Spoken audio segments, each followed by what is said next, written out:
बिस्मिल्लाहिर्रहमानिर्रहीम। आप देख रहे हैं एबी टीवी और मैं हूं एम अब्दुल्ला भट्टी। आज की जो सबसे पहली खबर है वो इमरान खान के मुतालिक है। आज उनकी एटीसी कोर्ट के अंदर जमानत के लिए जो उन्होंने दहशतगर्दी का उनके ऊपर जो मुकदमा दर्ज हुआ था उसके ऊपर उन्होंने मजीद जमानत के लिए आज दोबारा अप्लीकेशन दायर की थी। चूँकि उनकी जो पहली ज़मानत थी वो यकम सितंबर तक की थी, जो कि आज ख़त्म हो रही थी। तो लिहाजा आज उन्होंने दोबारा मतलब अपने वकला के ज़रिए मज़ीद बेल की जो अप्लीकेशन है उसके दायर की, जिसके ऊपर आज समाअत का आगाज़ हुआ। तो शुरू के अंदर जब जज ने दलाइल का आगाज़ करने का कहा तो प्रोसिक्यूटर ने उसके ऊपर ये कहा कि मुलजिम आज मौजूद नहीं है, तो पहले मुलजिम को पेश किया जाए। जिसके ऊपर जज ने बाबर अवान से पूछा तो बाबर अवान ने यह जवाब दिया कि मेरा मुवक्किल तो अदालत के अंदर खुद पेश होना चाह रहा था, लेकिन पुलिस ने खुद कहा कि उनकी जान को ख़तरा है, तो इस वजह से वो आज खुद पेश नहीं हुए। तो जिसके ऊपर बाबर अवान ने ये कहा, मज़ीद कहा कि अगर आप ये चाहते हैं कि मेरे मुवक्किल मतलब पेश हो अदालत के अंदर, तो वो तकरीबन 12 बजे तक पेश हो जाएगा, लेकिन इस बात की फिर मेरे मुवक्किल को अगर कुछ हुआ तो उसकी ज़िम्मेदार आईजी और डीआईजी ऑपरेशन होंगे। तो जब ये समाअत शुरू हुई तो उस दौरान जज एटीसी के जो जज हैं राजा जवाद अब्बासी, उन्होंने प्रोसिक्यूटर जनरल से यह मुकालमा किया कि कोई शिक रह तो नहीं गई इस केस के अंदर, इस मुकदमे के अंदर जो इमरान खान के ऊपर आपने दहशतगर्दी का बनाया, कोई शिक ऐसी रह तो नहीं गई जो आपने शामिल ना की हो इसके अंदर। तो इसके ऊपर बाबर अवान ने इसके ऊपर बाबर अवान ने अपने दलाइल में ये कहा, अपनी पॉइंट्स को जारी रखते हुए ये कहा कि हमारे लोग शहीद हुए, लेकिन हमने फिर भी अदलिया का रास्ता इख्तियार किया और आज तक हमें इंसाफ नहीं मिला, लेकिन फिर भी हम अदलिया के मतलब कि इस तरह से यानी कि उसकी जो एहतराम है उसको मलूज़ खाते रखते हैं। लेकिन ये दूसरी जानिब उन्होंने ये कहा कि इमरान खान ने क्या कोई किसी को कत्ल या किसी को यानी कि जलाने की धमकी दी है, या किसी को यानी कि मुल्क बदर या उनको मतलब के कत्ल करने की कोई धमकी दी है। तो इसके ऊपर मज़ीद जब ये कार्रवाई जारी हुई तो उसके ऊपर जज ने ये कहा कि आइंदा समाअत पर पुलिस को जज ने ये भी कहा कि आइंदा समाअत पर पुलिस अपना जवाब जमा करवाए इस केस के ऊपर। और इस केस के ऊपर आज फिर यानी कि जो हुकूमती यानी कि हुकाम थे, प्रोसिक्यूटर, उन्होंने मज़ीद इस मुकदमे के अंदर मज़ीद 4 शिक्के ऐड कर दी, जो कि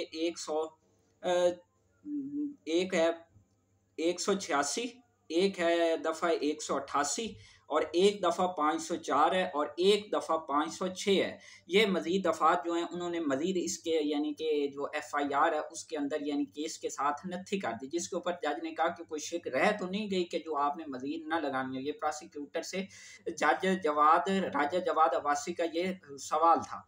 तो जिसके ऊपर जज ने मज़ीद समाअत को 12 सितंबर तक इमरान खान को ज़मानत दे दी और पुलिस को आपने जवाब जमा कराने का ये हुक्म दिया। और ये भी साथ उन्होंने रिमार्क्स दिए जज साहब ने कि आइंदा समाअत पर हम कोशिश करेंगे कि कुछ फाइनल आर्डर जारी कर दें। तो जो मेरे ख्याल में अभी जो लगता है बज़ाहिर कि अगले केस में हो सकता है इमरान खान इस मुकदमे से बरी हो जाए। बेसिकली ये मुकदमा, मैं इसके बारे में आपको मज़ीद थोड़ा बैकग्राउंड भी एक लाइन बताते चलूँ कि ये मुकदमा उनके ऊपर दर्ज हुआ था जब उन्होंने F9 पार्क के अंदर तकरीबन 1 से 2 वीक कबल उन्होंने एक स्पीच की थी। ये शहबाज गिल के ऊपर जो तशद्दुद हुआ था, उस दौरान उन्होंने जो F9 पार्क में उसकी यकजहती के लिए रैली निकाली थी। उस दौरान इमरान खान ने आईजी और डीआईजी और ज़ेबा चौधरी जो जज साहिबा हैं एडिशनल, उनके हवाले से जो ये कहा था कि हम उनके ऊपर केस करेंगे। तो उसके ऊपर हुकूमत ने उनके खिलाफ यानी कि धमकी का यानी कि देने का और इस तरह के यानी कि उस पढ़ाई में इमरान खान के ऊपर हुकूमत ने दहशतगर्दी का पर्चा काट दिया था, जिसके ऊपर यानी कि उन्होंने पहले ज़मानत ली थी, जिसकी आज ख़त्म हुई। तो आज उन्होंने मज़ीद यानी कि ज़मानत के लिए एप्लीकेशन दायर कर रखी थी। तो जज ने उसकी मज़ीद जो बेल थी उसको 12 सितंबर तक एक्सटेंड करते हुए उसके लिए जो नई दफ़ात शामिल की गई थी उनके ऊपर भी 1 लाख के मचलकों के इवज़ उसके ऊपर भी जज साहब ने आइंदा का समाअत तक उसके ऊपर भी इमरान खान को ज़मानत दे दी है। तो ये आज इमरान खान की जो एटीसी कोर्ट के अंदर पेशी थी और जो समाअत हुई उसका ये एक अहवाल था। तो आज की जो दूसरी बड़ी खबर है वो भी बहुत बड़ी खबर है, वो ये है कि वो भी इमरान खान के रिलेटेड है। वो ये है कि इमरान खान ने जो हुकूमत ने नैब तरामीम की थी नैब कानून के ऊपर, तो उसके ऊपर पीटीआई ने एक रेफरेंस सुप्रीम कोर्ट के अंदर दायर किया था, जिसके ऊपर कल ही सुप्रीम कोर्ट ने अपना एक बेंच तश्कील दिया था, जिसके ऊपर chief justice of Pakistan justice Umar Ata Bandial साहब, इजाजुल एहसन साहब और मंसूर अली शाह, इसके यानी कि ये 3 रुकनी जो बेंच है वो इस केस की समाअत करेगा। तो लिहाजा आज उन्होंने इस केस की समाअत की, जिसके ऊपर ये जो इमरान खान के वकील थे उन्होंने इसके ऊपर जो आपने दलाइल देते हुए ये कहा कि असासों आमदन से ज़ायद असासों का जुर्म साबित करना मुश्किल बना दिया गया है। यानी जो इन्होंने तरामीम किया उसमें अगर आपके जो असासे हैं उसका ऊपर जो आमदन से ज़ायद असासे हैं उनको साबित करने के हवाले से जो ये एक जुर्म है, तो उस जुर्म को अब जो साबित करना है वो इन्होंने मुश्किल बना दिया इस शेख के ज़रिए। और जो पाकिस्तान जो इन्होंने ये वाली सिक्के तब्दील किए हैं ये तो एक आलमी जो एक कन्वेंशन है उसकी भी खिलाफ वर्जी है कि जो उन्होंने फिर रेफरेंस यहाँ एक आलमी कन्वेंशन क्या दिया कि पाकिस्तान ने आलमी इंसदाद करप्शन कन्वेंशन पर दस्तखत कर रखे हैं जिनकी खिलाफ वर्जी है। तो इसके ऊपर जज ने मजीद मतलब के हुकाम जिसके ऊपर प्रोसिक्यूटर ने ये कहा कि आप नोटिस जारी कर दें हुकाम को, वो इसके ऊपर आइंदा समाअत पर यानी कि आपने जो दला यानी कि जवाब है वो जमा करवाएंगे। और जिसके ऊपर आज हुकूमत ने फिर अपना जवाब जमा करवा दिया। उन्होंने बल्कि सुप्रीम कोर्ट से और इस बेंच से ये अपील की है कि बराए मेहरबानी इस केस को वापस लिया जाए, जो नैब तरामीम के हवाले से जो रेफरेंस है इसको खारिज किया जाए। तो अभी देखें इसके ऊपर फिर अदालत का क्या मौक़िफ़ आता है, लेकिन अदालत ने आज की जो कार्रवाई थी उसको सितंबर अक्टूबर के आखिरी अयाम हफ्ते तक मुलतवी कर दिया। अब यहाँ पे मैं आपको थोड़ा सा इसका बैकग्राउंड ये बताता चलूँ कि जो तरामीम की गई थी वो कुछ इस तरह की थी कि एक तरामीम ये थी कि अब मैं आपको ये बताता हूँ कि ये जो तरामीम की गई इसमें किसको क्या फ़ायदा मिलेगा। मुमकिन तौर पे मुबैना तौर पे जो इनको फ़ायदा होने लगा है इन तरामीम से वो ये मुदर्जा झैल है, जिनमें एक शिक ये है कि बैरून मुल्क से आया सबूत काबिल कबूल नहीं होगा।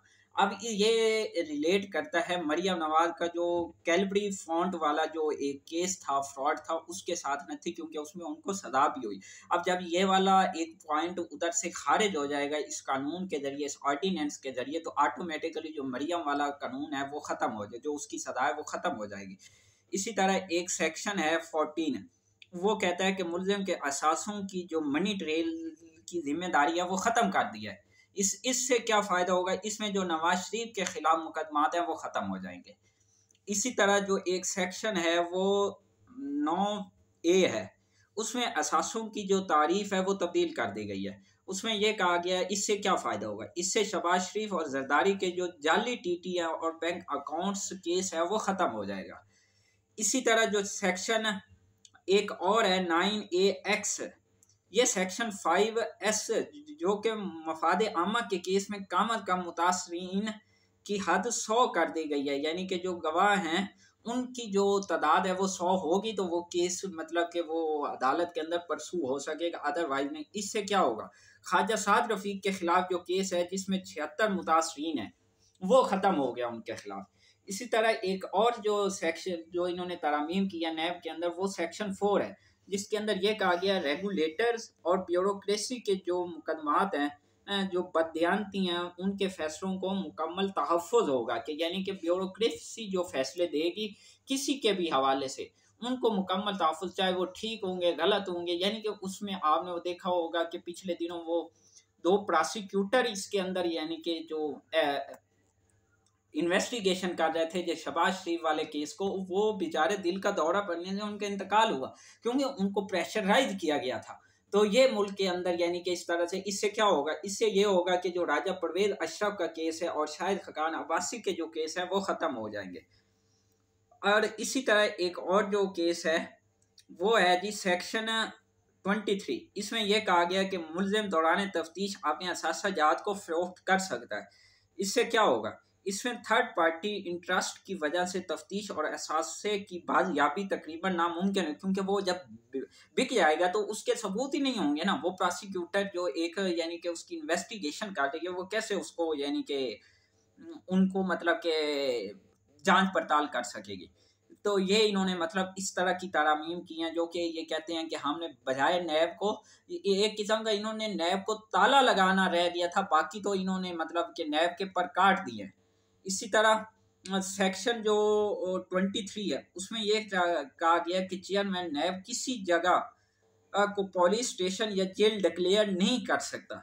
इससे क्या होगा, इससे गवाहों की हिफाजत खत्म हो जाएगी, यानी कि जब जो गवाह हैं उनकी जो प्रोटेक्शन है वो मतलब कि, क्योंकि आपको पता है हमारे मुल्क के अंदर एक अलमी है कि इस टाइप के जो अक्सर आपने अभी वो सुना होगा मुश्ताक चीनी जो इस वक्त लंदन के अंदर था, वो दिल का दौरा, वो इस वक्त आम गवाह था ये शरीफ फहमी का, वो वहां पे उसका इंतकाल हो गया। अभी तक उसकी इन्वेस्टिगेशन होनी चाहिए कि उसकी मौत कैसे आई, वही आया उसको वाकई अटैक हुआ या कुछ और मतलब कि उसको यानी कि मुबैना तौर पे कुछ और तरीके से उसकी मौत वाकई है। तो ये अभी तहकीकात होंगी तो तभी ये मामला सामने आएंगे। तो इसी तरह अगर मैं आपको ये बताऊं कि सेक्शन 5U है, इसमें यह कहा गया है जो इन्होंने तरामीम की अब, उसमें यह कहा गया कि सरकारी ओहदेदारों के साथ मिलकर करप्शन करने वाले आम शहरियों का नाम मुकदमात से खारिज होगा। इससे क्या होगा कि जो करप्ट लोगों के फ्रंट मैन हैं और एजेंट्स हैं उनको तहफ़्फ़ुज़ और हौसला अफजाई होगा, उनको हासिल होगी, और जो कि उनके यानी कि जैसे मैंने पिछले मतलब कि आपको पॉइंट उठाया है कि मुश्ताक चीनी और इस तरह के जो हैं उनको वो मतलब तहफ़्फ़ुज़ मिल जाएगा। इसी तरह एक और सेक्शन है वो में बेनामी दारों की तारीफ बदल दी गई कि जिसके जरिए करप्ट अफराद अपनी बीवी बच्चों और करीबी रिश्तेदारों के नाम पर जायदादें बना सकते हैं। तो एक और पॉइंट है वो नैब को सदर की बजाय वजारत दाखिला के मतहत कर दिया गया। नैब की खुद मुख्तारी का यानी कि खात्मा, अब जो नैब का पूरा वो स्ट्रक्चर है वो वजीर दाखिला के अंडर है। और आपको पता है कि वजीर दाखिला फिर जिस पार्टी का, वो भले आज नून लीग का है तो वो चाहेगा कि नून लीग के मुकदमा खत्म, नवाज शरीफ के मुकदमा खत्म हों, वो PDM का चूंकि राना सनाउल्लाह है वो चाहेगा भी यानी। इसी तरह कल को अगर PTI की आती है तो PTI के लोग भी चाहेंगे हमें वजीर दाखिला को वो मतलब दबाव में ला के वजीर आजम के थ्रू कि हमारे केसेस खत्म। तो ये इस तरह से मतलब कि जो एक हमारा जो नैब और एक गैर जानिबदार तफ्तीश और मुल्क के अंदर जो शफाफियत और करप्शन का जो खात्मा है एक मुस्लिम कंट्री के अंदर, वो उसका यानी कि एक किस्म का सफाया हो जाएगा। तो ये एक मतलब के है मतलब कि जिनको मतलब कि आज इन्होंने यानी कि जिसके ऊपर आज ये समात हुई। दूसरी जो आज की एक और खबर है वो ये है कि कौमी असम्बली की जो 4 साल जो एक यानी कि मुद्दत है उस जो कंप्लीट हुई है ये अभी 12 अगस्त को, उसके ऊपर एक जो गैर सरकारी एक सर्वे इदारा है प्लाडेट, उन्होंने एक रिपोर्ट जारी की है जिसमें यह कहा गया कि बिलावल भुट्टो की कौमी असम्बली में सबसे ज़्यादा बोलने वाले रुकन हैं, यानी कि सबसे ज़्यादा जो कौमी असम्बली के अंदर बोला गया वो बिलावल भुट्टो हैं। उनकी जो टोटल दौरानिया बनता है वो 2 घंटे बनता है। और इसी तरह जो शहबाज शरीफ है उनका जो दौरानिया वो 1 घंटा 57 मिनट है। इसी तरह उन्होंने मजीद जो रिपोर्ट में बताया कि इन 4 वर्षों के अंदर 155 बिल पास हुए, जबकि लीगी दौरे हुकूमत की असम्बली ने इतने ही दौरानिये में सिर्फ 125 बिल पास किए थे, यानी कि जब नून लीग की 2013 से 18 यानी कि हुकूमत थी। और इसी दौरान PTI के दौरे हुकूमत में 126 बिल मंजूर हुए, यानी हुकूमत ने 155 बिल पास किए जिनमें 126 मंजूर हुए। और इसी दौरान यानी 4 सालों में अगर इसका मवाजना किया जाए नून लीगी हुकूमत से, उन्होंने 125 बिल पास किए, लेकिन जो मंजूर हुए थे वो सिर्फ 92 बिल थे। तो यहाँ भी PTI का जो ग्राफ है वो इससे आगे है। जो कहते हैं कि जो PTI ने तरामीम नहीं की, उन्होंने कौन सी कानून साजी की है, तो ये वाली जो एक चीज आई है कि ये आपके सामने है। इसी तरह जो फिर उन्होंने ये भी बताया कि PTI हुकूमत ने 4 सालों में मजमूई तौर पर 72 आर्डिनेंस जारी किए, जबकि इमरान खान ने बतौर वजीर आजम असम्बली में सिर्फ 34 बार शिरकत की। दूसरी जानिब जो शहबाज शरीफ थे बतौर कायदे हज़्ब इख्तलाफ असम्बली में, उनकी जो हाजिरी की शरह वो 29% रही। और जो इस वक्त अपोजिशन लीडर हैं राजा रियाज, उनकी जो हाजिरी की शरह है कौमी असम्बली के अंदर वो तकरीबन 35% है। और इसी तरह उन्होंने एक और पॉइंट उठाया कि चौथे पार्लिमानी साल में 28 मरतबा कोरम की निशानदेही हुई, जिसके बायस 23 बार कौमी असम्बली का इजलास मुलतवी करना पड़ा। तो इसके साथ उन्होंने ये भी कहा कि बिलावल भुट्टो की सबसे ज़्यादा जो बोलने वाले रहनुमा हैं वो बिलावल भुट्टो हैं। उन्होंने जो असम्बली के अंदर वो 2 घंटे जो मैं पहले बता चुका हूँ, और शहबाज शरीफ 1 घंटा 57 मिनट बोले। 342 के अवान में 174 अरकान ने असम्बली में एक लफ्ज भी नहीं बोला। जो सबसे इम्पोर्टेंट नुकता है वो ये देखें कि 342 के अवान है जो कि कहते हैं कि यह अवाम के नुमाइंदा, उनमें से 174 जो अरकान है उन्होंने एक लफ्ज नहीं बोला, जिनमें पीटीआई के 84 लोग एमएनए थे, नून लीग के 48 थे, जबकि पीपी के 23 अरकान थे जो ऐवान में बिल्कुल खामोश रहे। तो ये चीज़ थी। और इसी तरह जो मुश्तरका इजलास हुआ था उसमें साबका वज़ीर आज़म इमरान खान की जो हाज़िरी थी वो 50% थी, जबकि शहबाज शरीफ की जो हाज़िरी थी वो 75% थी। यानी यहाँ शहबाज शरीफ की हाज़िरी इमरान खान से ज़्यादा थी। तो ये एक चंद एक आज की जो 2-3 खबरें थी, बाकी सैलाब के हवाले से मजीद चल रहा है, उसके ऊपर हुकूमत मतलब कि लोगों को फैसिलिटेट भी कर रही है, बैरून ममालिक से भी लोग मतलब कि यानी कि इमदाद भेज रहे हैं। चीन से आ रही है, दुबई से आ रही है, टर्की से आ रही है, इसी तरह बाकी ममालिक से भी आ रही है। आज सदर ममलिकत ने भी आलमी बिरादरी से अपील किया है कि वो बढ़ चढ़ के पाकिस्तान की इस यानी कि मुश्किल घड़ी में मदद करें। तो ये आज का व्लॉग था। अगर आपने चैनल को सब्सक्राइब नहीं किया तो प्लीज़ सब्सक्राइब कर लें और बेल आइकॉन पे क्लिक करें ताकि हर आने वाली वीडियो आप तक पर वक्त पहुंच सके।